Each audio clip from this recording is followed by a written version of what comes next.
నమస్కారం, మీరు చూస్తుంది జిఎం న్యూస్. నా పేరు నందిని. ముందుగా హెడ్లైన్స్. కొల్లేరు మంచినీటి సరస్సును సైతం ఆక్రమించుకున్న అక్రమదారులు, చేపల చెరువులతో పర్యావరణానికి పెనుముప్పు అంటూ వెల్లడించిన పర్యావరణ పరిరక్షణ నిపుణులు. గత 3 రోజులుగా అసోసియేషన్ ఆధ్వర్యంలో నిర్వహిస్తున్న దీక్షలను విరమించిన యలవర్తి, తమ సమస్య పరిష్కరించిన యలవర్తికి ధన్యవాదాలు తెలియజేసిన అసోసియేషన్ సభ్యులు.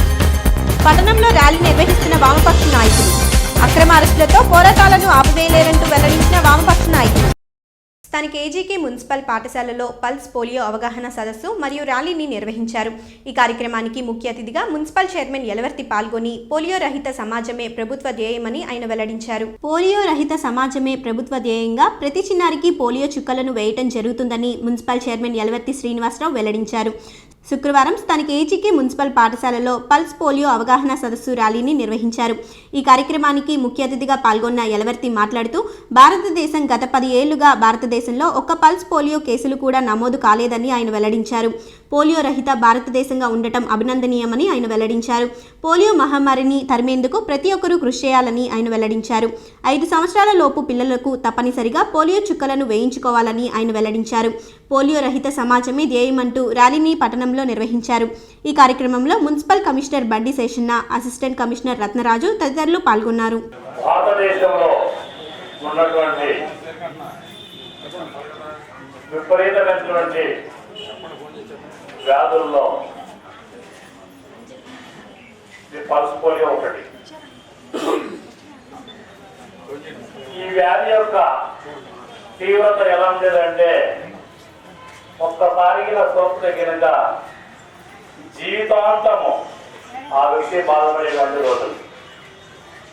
అలాంటి దాన్ని ప్రభుత్వం వారు కానీ ప్రపంచం కానీ గుర్తించి ఈ వ్యాధిని సమూలంగా నాశనం చేయాలి, అసలు ప్రపంచంలోనే ఎక్కడా లేకుండా చేయాలనేటువంటి ఒక సంకల్పం పట్టుకున్నారు. అందులో భాగంగానే గత 30 సంవత్సరాల నుంచి భారతదేశం అంతా కూడా దీనిపైన పోరాటం చేస్తున్నారు. ఎవరు చేస్తున్నారు పోరాటం అంటే, వీరు వాళ్ళని కాదు, ప్రతి ఒక్కరూ ఈ వ్యాధిని ఈ ప్రపంచంలోంచి తీసేయాలని వేరు. అందుకు ఎంతో మంది తోడ్పడిస్తున్నారు. ఎన్జిఓలు ఇస్తున్నారు, ప్రభుత్వం ఇస్తుంది, ప్రజలు ఇస్తున్నారు. వీళ్ళు వాళ్ళనేటువంటి అందరూ కూడా కలిసి దీన్ని చేస్తున్నారు. అందులో ప్రధానమైనటువంటి భూమిక ఎవరిదంటే, ఆరోగ్య సంబంధించిన డిపార్ట్మెంట్ వాడిది, ఐసీడీఎస్ సంబంధించినటువంటి వాడిది, అదేవిధంగా లోకల్ బాడీస్. లోకల్ బాడీస్లో అర్బన్ లోకల్ బాడీస్ ఉన్నాయి, రూరల్ ఉన్నాయి. ప్రభుత్వము ఎన్జిఓస్ ఇచ్చినటువంటి యొక్క ఆదేశం ఏదైతే ఉందో ఆ ఆదేశాన్ని ఇంప్లిమెంట్ చేస్తూ ఉన్నాం. ఎవరు అంటే ఇక్కడ ఉన్నటువంటి సైనికులు. ఈ దేశం నుంచి తరిమికొట్టడానికి తీసుకున్నటువంటి మహత్తరమైనటువంటి కార్యక్రమం ఈ పల్స్ పోలియో కార్యక్రమం. గతంలో మనం చూస్తూ ఉండేవాళ్ళం, మన కళ్ళ ముందే అనేక మంది పిల్లలు పోలియో బారిన పడి కాళ్ళు తచ్చుపడిపోయి ఏ విధమైనటువంటి ఇబ్బందులు పడతా ఉండేవాళ్ళు ప్రతి కుటుంబంలో కూడా మనం చూస్తూ ఉండేవాళ్ళం.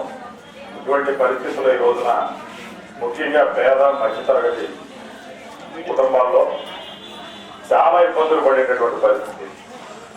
దాన్ని పారదోలడానికి మరి ఇంటర్నేషనల్ మంచి ప్రఖ్యాతిగా అయినటువంటి సేవా సంస్థ అయినటువంటి rotary club and bill gates foundation, government of India అందరూ కలిసి టేకప్ చేసినటువంటి కార్యక్రమం చాలా బ్రహ్మాండమైనటువంటి సక్సెస్ అయింది. ఈ రోజున భారతదేశం పోలియో రహిత దేశంగా రికార్డ్ అయిందంటే అది మనం చేస్తున్నటువంటి కృషి, దానిలో మీరందరి భాగస్వామ్యం కూడా చేయడము.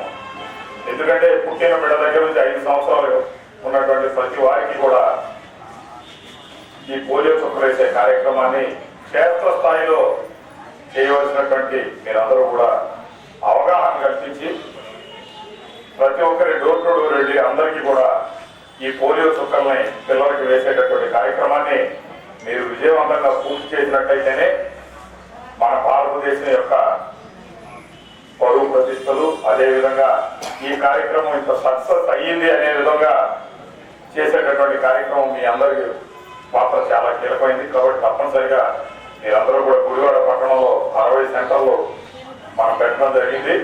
అట్లాగే మొబైల్ టీమ్స్ కూడా దిగుతాయి ఈ నెలలో. అట్లాగే 4వ నెలలో కూడా 2/4/2015 కూడా మళ్ళీ పల్స్ పోలియో కార్యక్రమం ఉంది. కాబట్టి తప్పనిసరిగా గుడివాడలో ఉన్నటువంటి పట్టణ ప్రజలందరికీ కూడా నేను విజ్ఞప్తి చేసేది ఏంటంటే, పుట్టిన బిడ్డ దగ్గర నుంచి 5 సంవత్సరాలు వచ్చినటువంటి ప్రతి బిడ్డకి కూడా ఈ పోలియో చుక్కలు వేసే కార్యక్రమాన్ని ఇది ఒక బాధ్యతగా, కర్తవ్యంగా తీసుకుని ప్రతి ఒక్కరూ ఈ పోలియో చుక్కలు వేయించాలి. ఎందుకంటే భావి భారతగా ఎదగాల్సినటువంటి చిన్నారులు ఈ పోలియో మహమ్మారి బారిన పట్టే మధ్య ఎంత దుర్బలమైనటువంటి జీవితం ఉంటుందో కూడా ప్రతి ఒక్కరూ కూడా గమనించి, ప్రభుత్వం ఇన్ని లక్షల కోట్ల రూపాయలు ఖర్చు పెట్టి చేస్తున్నటువంటి ఈ కార్యక్రమాన్ని ప్రతి ఒక్కరూ విజయవంతం చేయాలని, అట్లాగే ఈ విషయంలో రోటరీ క్లబ్ సభ్యులు కూడా పూర్తి స్థాయిలో వారి యొక్క సేవలను వినియోగిస్తూ ఉన్నారు.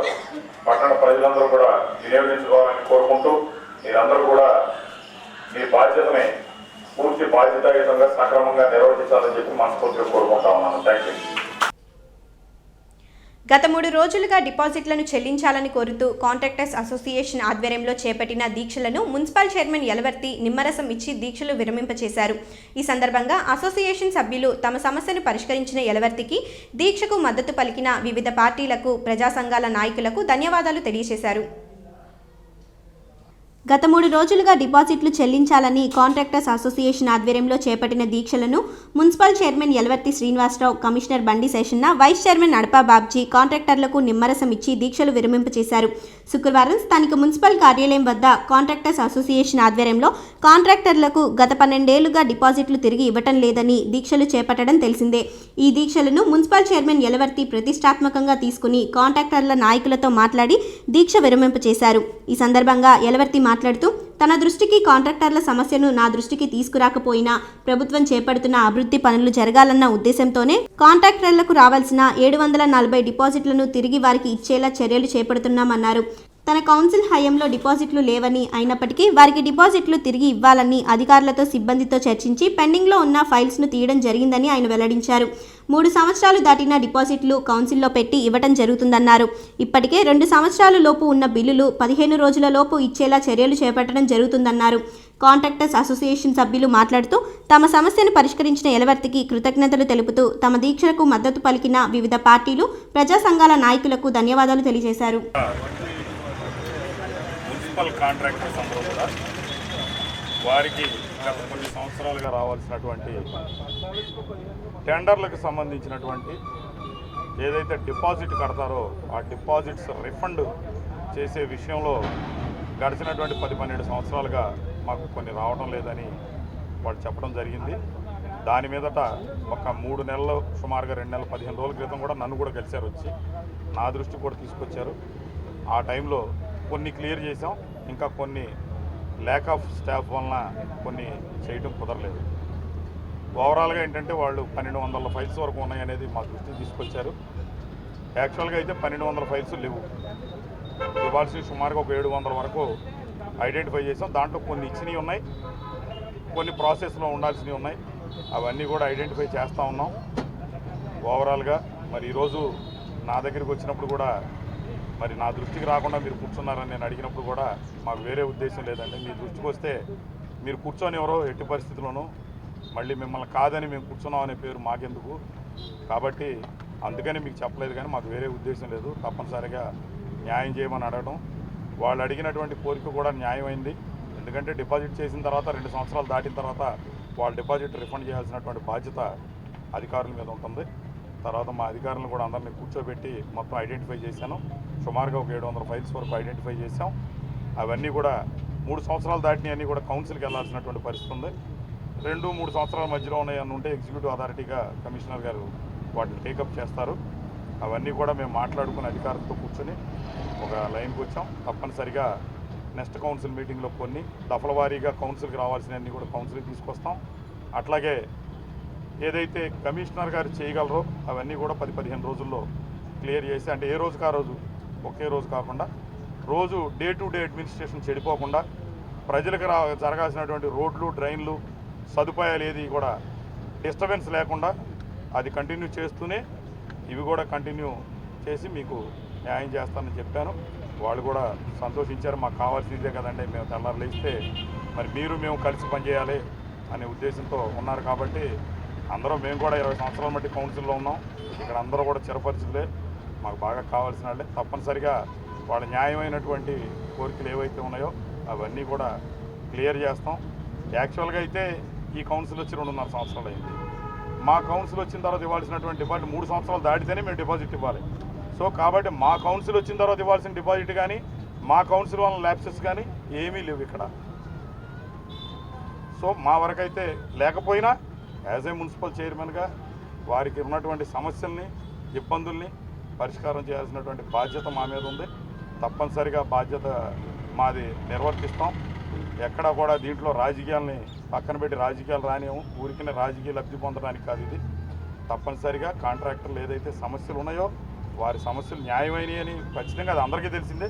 తప్పనిసరిగా సహేతుకంగా మా వంతు కృషి చేసి వాళ్ళ పరిష్కారం చేస్తాం. ఈరోజు మరి నా మాట మీద వాళ్ళు గౌరవం ఉంచి మరి నా మాటకి విలువనిచ్చి వాళ్ళు నిరాహార దీక్ష కూడా విరమించారు. చాలా సంతోషం. దాన్ని నేను ఒక బాధ్యతగా స్వీకరించి తప్పనిసరిగా వాళ్ళకి న్యాయం చేస్తాను. గత 3 రోజులుగా మున్సిపల్ ఆఫీస్ ముందు మరి కాంట్రాక్టర్లంతా కూడా మరి నిరాహార దీక్ష చేయడం జరుగుతుంది. మరి గత 10 సంవత్సరాలుగా మరి వాళ్ళకి డిపాజిట్ ఇవ్వాలని చెప్పి వాళ్ళంతా కూడా కోరిక కూడా న్యాయబద్ధమైందే. అయితే అది ఈ రోజు వచ్చిన సమస్య కాదు. మరి గత 10-12 ఏళ్ళగా మరి ఈ సమస్య ఉంది. మరి వాళ్ళు ఎప్పటికప్పుడు అధికారులను అడగడం, వాళ్ళు ఇదిగో చేస్తాం అని చెప్పి ఇప్పటివరకు కూడా మరి రికార్డు లేదని చెప్పి, లేదా ఎంబుక్లు కనపడలేదని చెప్పి మరి ఎవరో చేసిన తప్పిదాల వల్ల మరి నష్టపోవడం, మరి అధికారుల మీద కూడా కొన్ని ఇబ్బందికరమైనటువంటి పరిస్థితి కూడా రావడం జరిగింది. మరి ఇక రానున్న రోజుల్లో అయినా సరే మరి రికార్డులు కానీ ఎంబుక్లు కానీ ఎప్పటికప్పుడు క్షుణ్ణంగా పరిశీలించి వాళ్ళకి ఎప్పటికప్పుడు డిపాజిట్ ఇచ్చేయాలని చెప్పి నేను కోరుకుంటున్నాను. అదేవిధంగా వీళ్ళందరికీ కూడా మరి ఇప్పుడు చెప్పిన విధంగానే మరి వెంటనే ఇచ్చి వాళ్ళందరూ డిపాజిట్లు మళ్ళీ రానున్న రోజుల్లో కూడా ఎటువంటి ఇబ్బంది కలగకుండా చూడాలని చెప్పి నేను అధికారులను కోరుకుంటూ అర్బన్ లోకల్ బాడీలో డెవలప్మెంటల్ వర్క్స్ టేకప్ చేయాలంటే కాంట్రాక్టర్ కంపల్సరీ. అదేవిధంగా అధికారులు కూడా వీళ్ళిద్దరిది అవినాభావ సంబంధం. వీళ్ళు లేకపోతే వాళ్ళు లేరు, వాళ్ళు లేకపోతే వీళ్ళు లేరు. డెవలప్మెంట్ రావాలంటే ఇందులో భాగంగానే వాళ్ళకు ఉన్నటువంటి డిపాజిట్లు చాలా కాలం నుంచి రావడం లేదంటున్నారు. వాటికి సంబంధించి అడ్మినిస్ట్రేటివ్గా ఉన్నటువంటి కొన్ని సమస్యల వల్ల అవన్నీ కూడా అధిగమిస్తూ ఐడెంటిఫై చేయడం జరిగింది. ఈ లోపలే వాళ్ళకు ఉన్నటువంటి ఆవేదన కావచ్చు, గుర్తు కావచ్చు, వీటికి వచ్చారు. అయినప్పటికీ అధికారులకు సుప్రీం అయినటువంటి కౌన్సిల్ ఇచ్చినటువంటి ఆదేశాలన్నీ కూడా ఇంటోటో ఇంప్లిమెంట్ చేయబోతున్నాము. అందువల్ల ఆందోళన అవసరం లేదు. వాళ్ళు ఇచ్చినటువంటి ఆదేశాలను ఫాలో చేస్తున్నాం. స్థానిక యూటీఎఫ్ ప్రాంతీయ కార్యాలయంలో పర్యావరణ పరిరక్షణ నిపుణులు విలేకరుల సమావేశం నిర్వహించారు. చేపల చెరువులు విపరీతంగా సాగవడంతో పర్యావరణం సమతుల్యతను కోల్పోయి ప్రమాద స్థితికి చేరుకుందని పర్యావరణ నిపుణులు ఆచార్య నాగార్జున యూనివర్సిటీ అధ్యాపకులు ఏవీవీఎస్ స్వామి ఆవేదన వ్యక్తం చేశారు. చేపల చెరువులు విపరీతంగా సాగవడంతో పర్యావరణం సమతుల్యతను కోల్పోయి ప్రమాద స్థితికి చేరుకుందని పర్యావరణ పరిరక్షణ నిపుణులు ఆచార్య నాగార్జున యూనివర్సిటీ అధ్యాపకులు ఏవీవీఎస్ స్వామి ఆవేదన వ్యక్తం చేశారు. నందివాడ మండలంలో ప్రజలకు నివాసయోగమైన పరిస్థితులు లేవని పేర్కొన్నారు. చుట్టూ నీరు ఉన్నా తాగేందుకు గుక్కడి నీరు దొరికే పరిస్థితి లేదని, 20 కిలోమీటర్ల దూరంలో ఉన్న గుడివాడ తదితర ప్రాంతాల నుండి తాగునీటిని దిగుమతి చేసుకునే స్థాయికి దిగజారడం అక్కడ పరిస్థితులకు అద్దం పడుతుందన్నారు. ఆయా పంచాయతీలు అందిస్తున్న సురక్షిత మంచినీరు కనీసం ఇంటి అవసరాలకు కూడా పనికిరాదని తేల్చి చెప్పారు. సదరు నీటిని గనుక వాడితే దీర్ఘకాలిక చర్మ వ్యాధులు ప్రబలే ప్రమాదం ఉందన్నారు. అదే నీటిని ప్రజలు తాగితే ఊపిరితిత్తులు, కిడ్నీలు సమస్యలు తలెత్తే ప్రమాదం ఉందని, పర్యావరణానికి ఇంత ముప్పు వాటిల్లే ప్రమాద పరిస్థితులు ఉన్నా పొల్యూషన్ కంట్రోల్ బోర్డు ఏ విధంగా చేపల చెరువులకు అనుమతి ఇస్తుందో తెలియడం లేదన్నారు. చేపల చెరువుల నుండి వదులుతున్న వ్యర్థాలు, పారిశ్రామిక వ్యర్థాలు ఎలా పర్యావరణంపై ప్రభావం చూపుతున్నాయో అదే విధంగా ఉన్నాయని ఆయన వెల్లడించారు. ఈరోజు మనకి ముఖ్యంగా నందివాడ మండలం ఈ ప్రాంతాల్లో రొయ్యలు సాగవుతున్న రొయ్యలు చేపల చెరువులు విపరీతంగా ఉన్న విషయం తెలిసిందే. అయితే కొల్లేరు ప్రాంతాన్ని కొల్లేరు ఉన్న మంచినీటి సరస్సును కూడా చాలా వరకు దాదాపు 90% వరకు ఆక్రమించి అనేక చెరువులు వచ్చేసినాయి. మేము ఈరోజు జన విజ్ఞాన వేదిక మరియు పర్యావరణ పరిరక్షణ వేదికగా ఒక నిపుణుల బృందం, కొంతమంది పెద్దలు ఆచార్య నాగార్జున యూనివర్సిటీ నుంచి, అట్లానే ఇది కళాశాలల నుంచి ప్రొఫెసర్ ఏవిఎస్ స్వామి గారు, డాక్టర్ వీర్రాజు గారు, ఇంకా ఇతర జన విజ్ఞాన వేదిక నాయకులు, పర్యావరణ పరిరక్షణ వేదిక నాయకులు కలిసి నందివాడ మండలం ఎలపలు ఇట్లాంటి కొన్ని గ్రామాల్లో పర్యటించి ఆ చేపల చెరువులు ఏంటి, ఆ రొయ్యల చెరువులు ఏంటి, అక్కడున్న పరిస్థితులు ఏంటి అనేది మేము ఈరోజు పర్యటించి తెలుసుకోవాలనుకున్నాం.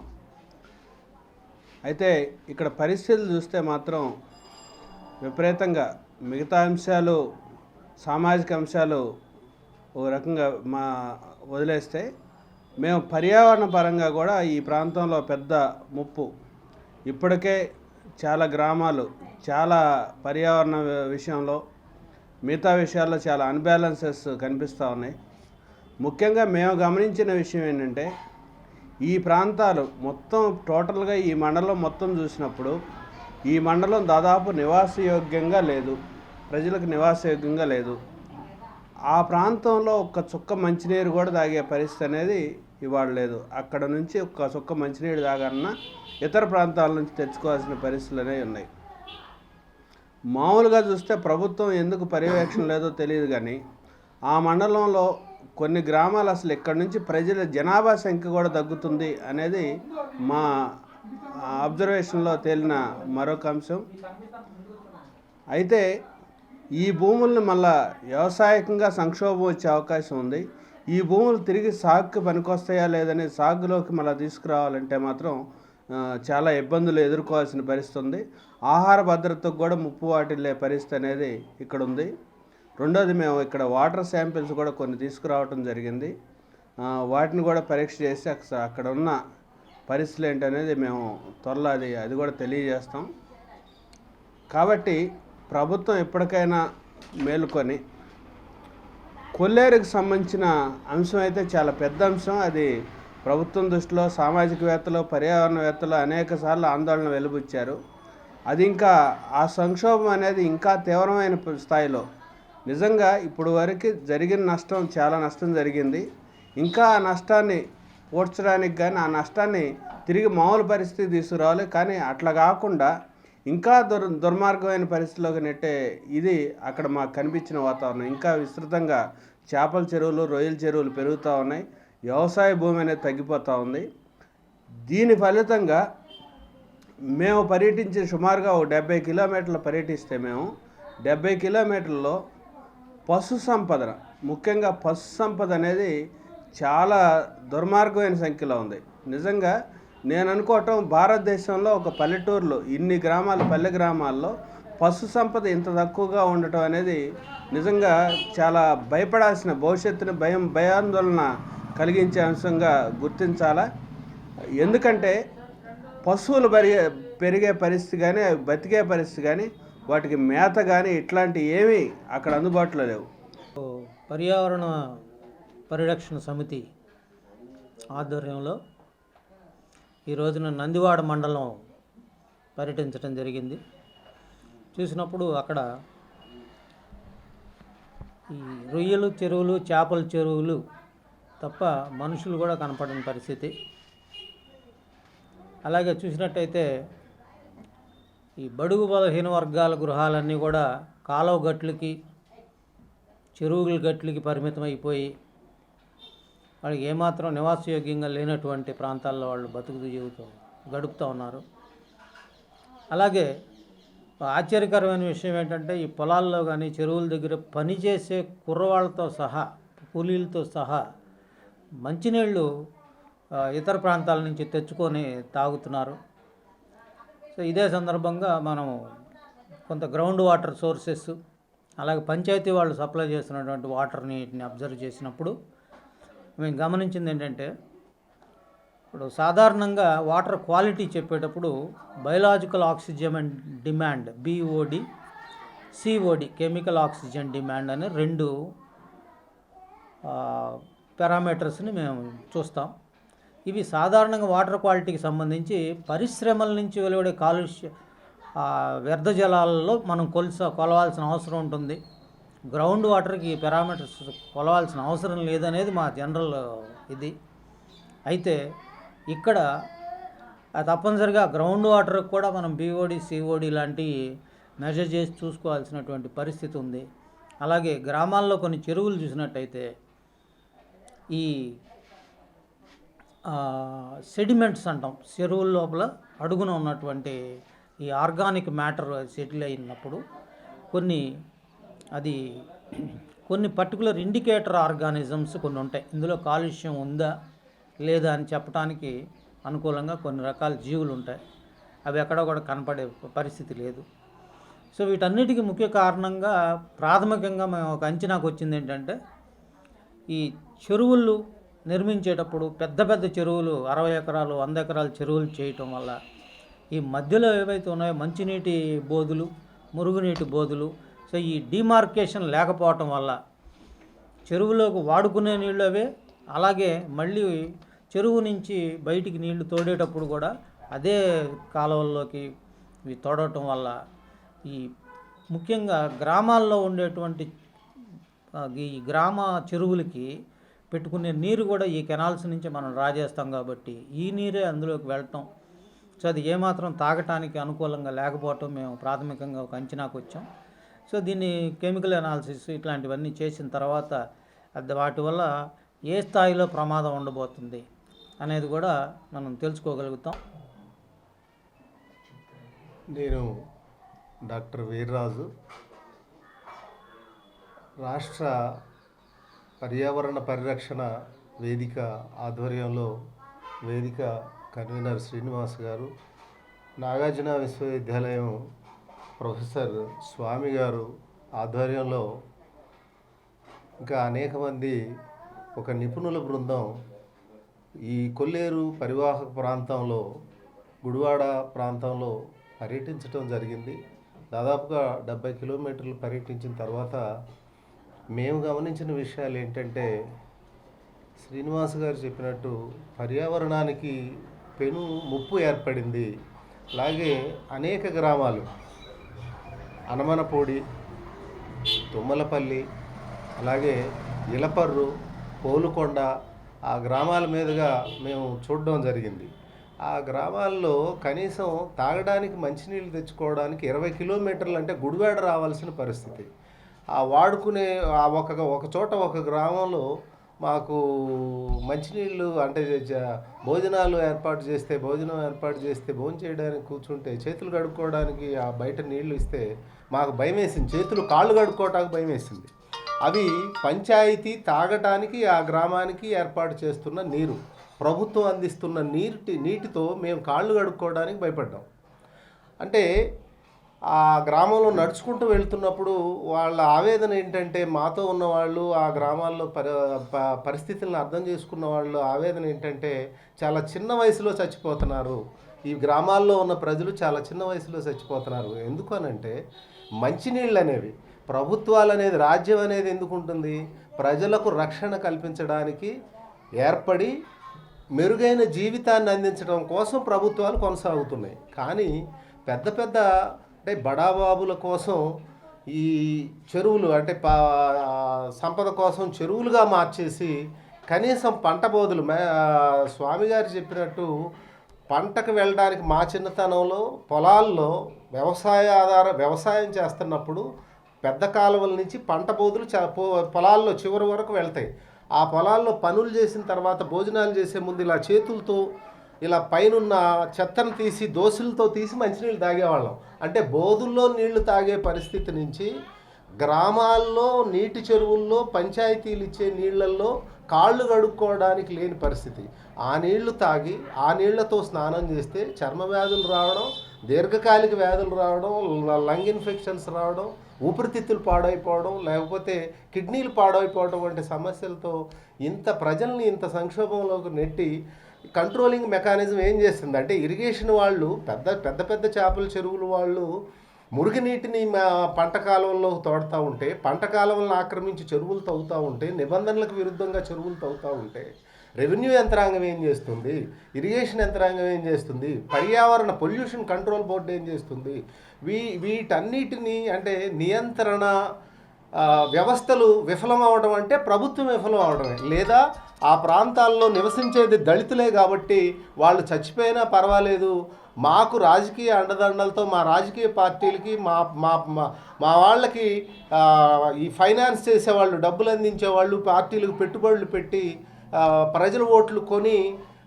దుర్మార్గంగా సంపాదించే వాళ్ళని మేము రక్షించుకుంటే చాలు అనే ఉద్దేశంలో ప్రభుత్వం అయినా ఉండాలి. కేవలం ఆ ప్రాంతాల్లో నివసిస్తున్న వాళ్ళు, దానికి బలవుతున్న వాళ్ళు దళితులే కాబట్టి ప్రభుత్వాలు ఇంత దుర్మార్గంగా వ్యవహరిస్తున్నాయి.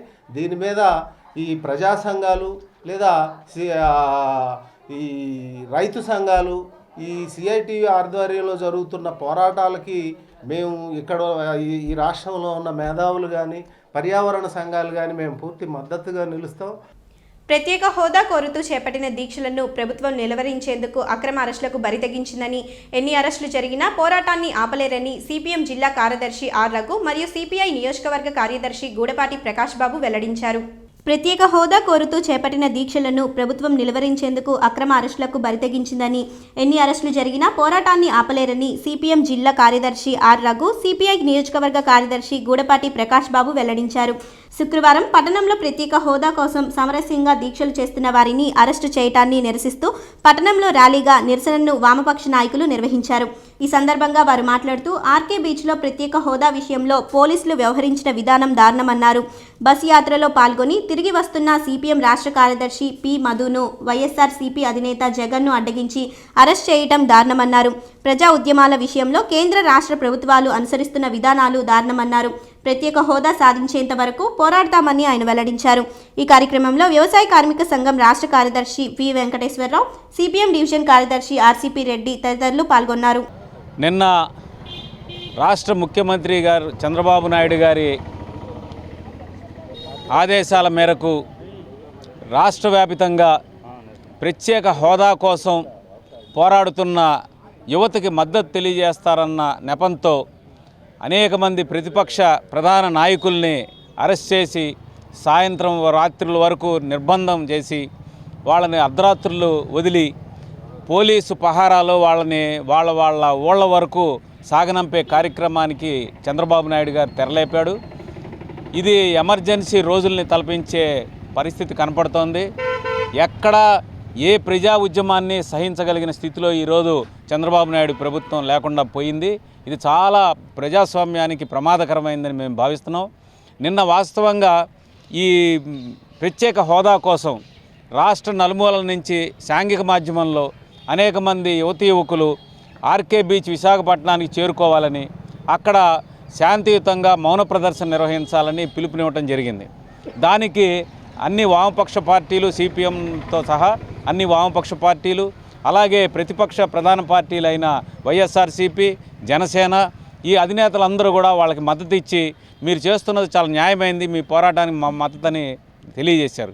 వెంటనే చంద్రబాబు నాయుడు గారు మీడియా మీదకి వచ్చి ఇటువంటిది చేయాల్సిన అవసరమే లేదు, ప్రత్యేక హోదా వలన అదనంగా మనకి వనగూడేదేమీ లేదు, ప్రత్యేక ప్యాకేజీలు నేను సాధించేశాను ఆల్రెడీ, దానికన్నా అదనంగా ఏమొస్తుందో మీరు చెప్పండి అని ఎద్దేవా చేస్తూ ఎదురు ప్రశ్నలు వేస్తూ ప్రత్యేక హోదా కోసం తాను చెప్పిన మాటలను కూడా చివరికి మర్చిపోయి ప్రజల మీద, ప్రజా ఉద్యమాల మీద దాడి ప్రారంభించాడు.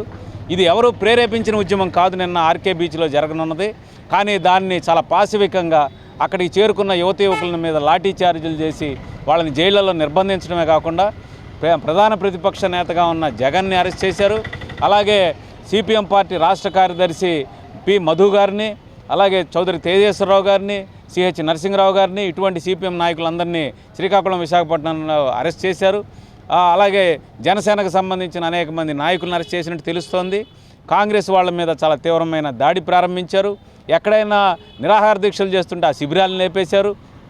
నిన్న దీన్ని నిరసన తెలియజేయడానికి రాష్ట్ర నలుమూలల వామపక్ష పార్టీల కార్యకర్తలు శాంతియుతంగా ప్రదర్శనలు చేస్తుంటే లాఠీ చార్జీలు చేసి అరెస్టులు చేసి రాత్రి దాకా వాళ్ళందరూ కూడా నిర్బంధం చేశారు. అంటే ఒక రకంగా పోలీసు రాజ్యం ఈరోజు చంద్రబాబు నాయుడు తీసుకురావడానికి ప్రయత్నం చేస్తున్నట్టు కనపడుతోంది. మనం అంతా చూసాం.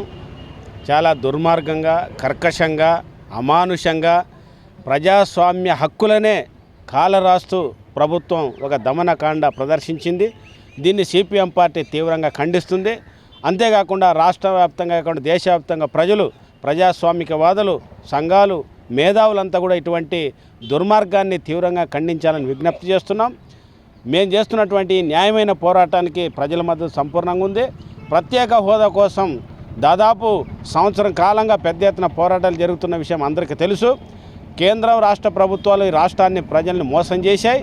మీ మోసాన్ని కప్పిపుచ్చుకోవడానికి మమ్మల్ని మభ్యపెట్టి, ఇబ్బంది పెట్టి ప్రజలనంతా మభ్యపెడుతున్నారు. ఇది చాలా దుర్మార్గమైంది.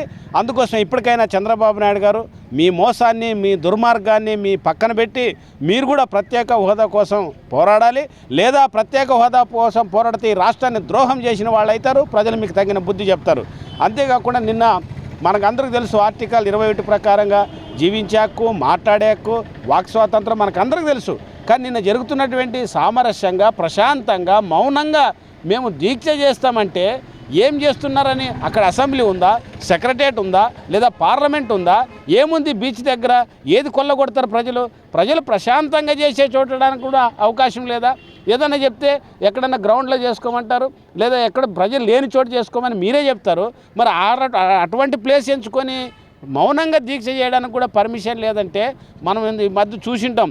ఎప్పుడు స్వాతంత్ర పోరాటంలో బ్రిటిష్ వాళ్ళు ఆ రకంగా అణచడానికి పోలీసులు పెట్టారు. అంతకంటే రేపు నిన్న చూస్తే డీజీపీ నుంచి కానిస్టేబుల్ దాకా మొత్తం అక్కడే ఉండి కనపడిన వాళ్ళని, నిరసన తెలియజేసిన వాళ్ళని, రోడ్ల మీద వేయటోళ్ళని, రోడ్ల మీద పోయేటోళ్ళని కూడా అరెస్ట్ చేసినట్టు. ఇది అంతా చాలా దుర్మార్గం.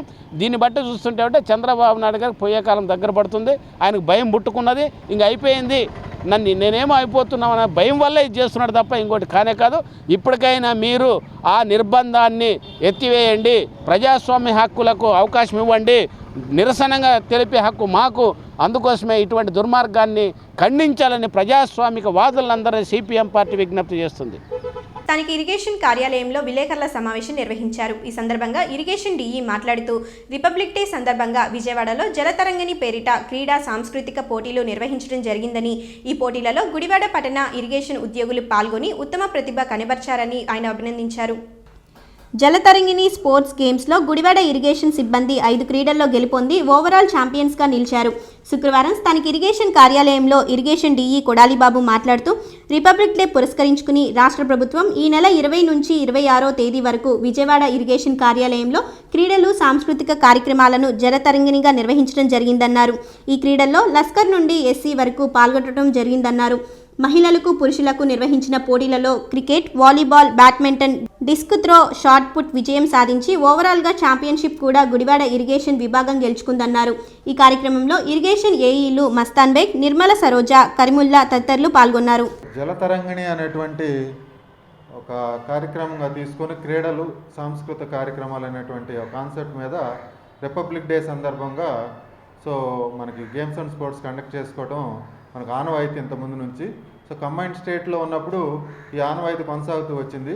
స్టేట్ విడిపోయిన తర్వాత మనం ఇంతవరకు రిపబ్లిక్ డేకి స్పోర్ట్స్ అంటూ ఏది కండక్ట్ చేసుకోలేకపోవడం జరిగింది. ఎలాగైనా సరే ఈ రిపబ్లిక్ డేకి స్పోర్ట్స్ కండక్ట్ చేసుకోవాలనేటువంటి ఒక ఆలోచన వచ్చి నేను ఈఎన్సీ గారిని, సిఈ గారిని వీళ్ళందరినీ కలవటం జరిగింది. స్టేట్ లెవెల్లో కండక్ట్ చేద్దామని ప్లాన్ చేయడం జరిగింది. స్టేట్ లెవెల్లో కండక్ట్ చేయాలంటే 13 డిస్ట్రిక్ట్స్కి కండక్ట్ చేసి ఇక్కడంటే టైం సరిపోదేమని చెప్పి ఈఎన్సీ గారు మనకు అంటం జరిగింది. వీలైతే స్టేట్ లెవెల్ది మన ఆగస్ట్ 15th కండక్ట్ చేసుకోండి, డిస్ట్రిక్ట్ లెవెల్ ఏదైనా కండక్ట్ చేసుకుంటే ఇప్పుడు టైం సరిపోద్దా అంటే, సార్ మనకు సరిపోతుంది సార్ టైం అని చెప్పి నేను అంటం జరిగింది. అంటే అయితే ప్రొసీడ్ అవ్వండి, మాకు ఏ విధంగా అభ్యంతరం లేదు, మీరు కండక్ట్ చేసుకోండి అని చెప్పి ఎస్సీ గారు మనకి గ్రీన్ సిగ్నల్ ఇవ్వడం జరిగింది. ఇవ్వడంతోనే మనం ఎన్జిఓస్ నాయకుల్ని వాళ్ళందరినీ కలిసి ఇలా కండక్ట్ చేసుకోవాలి, అందరినీ మీరు కోఆర్డినేట్ చేయాలని చెప్పి మనం ముందుకు తీసుకెళ్ళటం, వెంటనే స్పందించి అందరికి ఇన్ఫర్మేషన్ ఇవ్వటం, వెంటనే పై అధికారులు తెలియజేయటం. మీరు డేట్స్ కూడా మనం అన్ని పారదర్శకంగా డ్రాస్ తీసి 20వ తారీఖు నుంచి స్పోర్ట్స్ కండక్ట్ చేసుకోవటానికి నిర్ణయించి మన రాష్ట్ర నీటిపారుదల శాఖ మంత్రి దేవినేని ఉమామహేశ్వరరావు గారి ఆధ్వర్యంలో మనం అక్కడ వాలీబాల్ గేమ్తో స్టార్ట్ చేయడం జరిగింది విజయవాడలో. సో వారి చేతుల మీదకి స్టార్ట్ చేసి గేమ్స్ అన్నీ చక్కగా టైం ప్రకారం కండక్ట్ చేసుకోవటం. మెన్స్ ఉమెన్స్కి సపరేట్గా మెన్స్కి వచ్చేసరికి cricket, volleyball, ball badminton, chess, carroms, shuttle and next స్పోర్ట్స్కి వచ్చేసరికి discus throw, shot put, slow cycling ఇవన్నీ కండక్ట్ జరిగింది.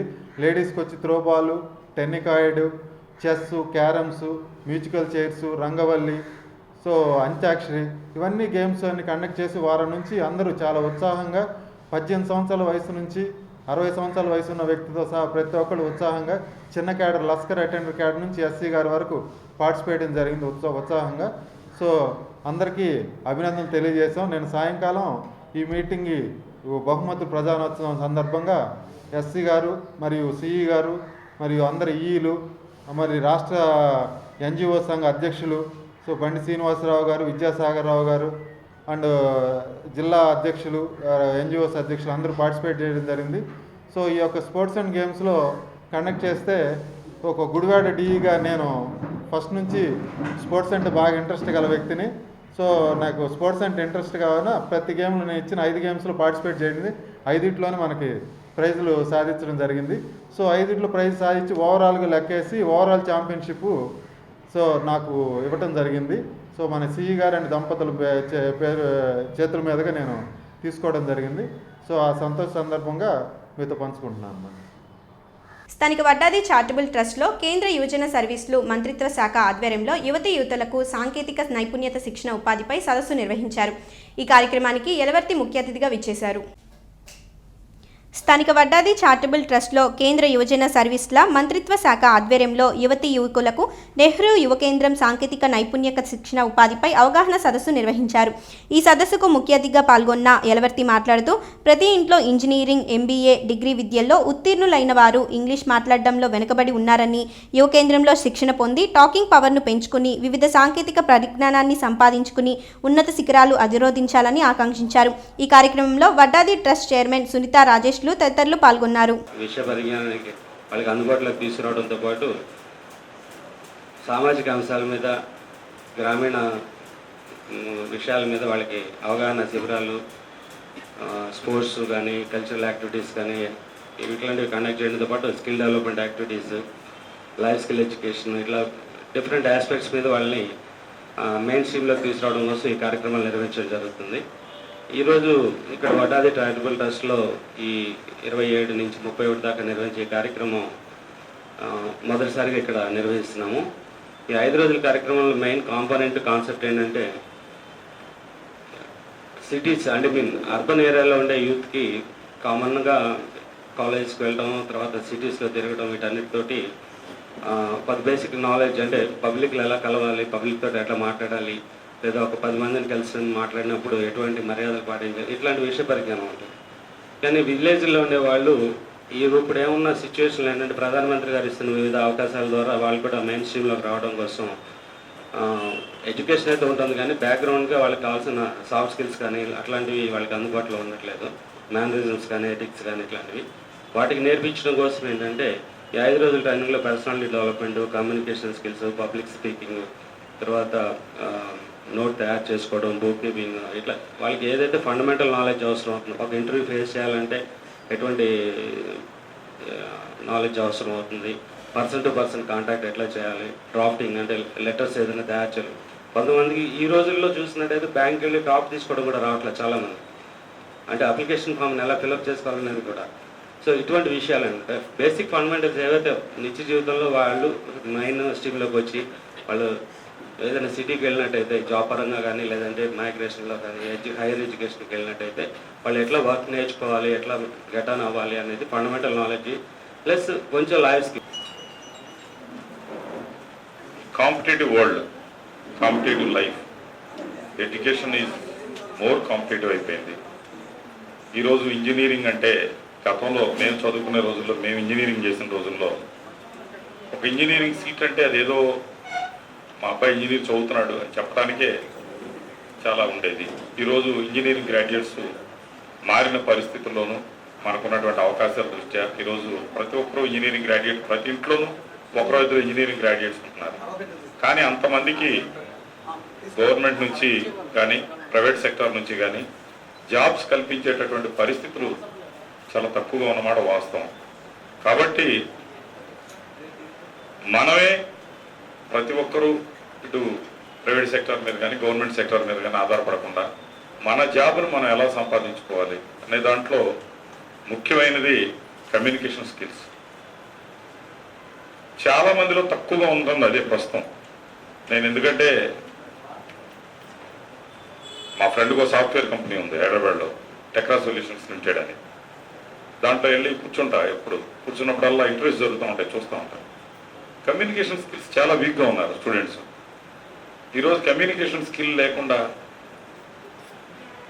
Language problem compulsory. ఇప్పుడు అక్కడికి వెళ్తే ఇంటర్వ్యూలో మొత్తం మొదటి నుంచి ఎవరి వరకు ఇంగ్లీష్లోనే అడుగుతారు అన్నీ.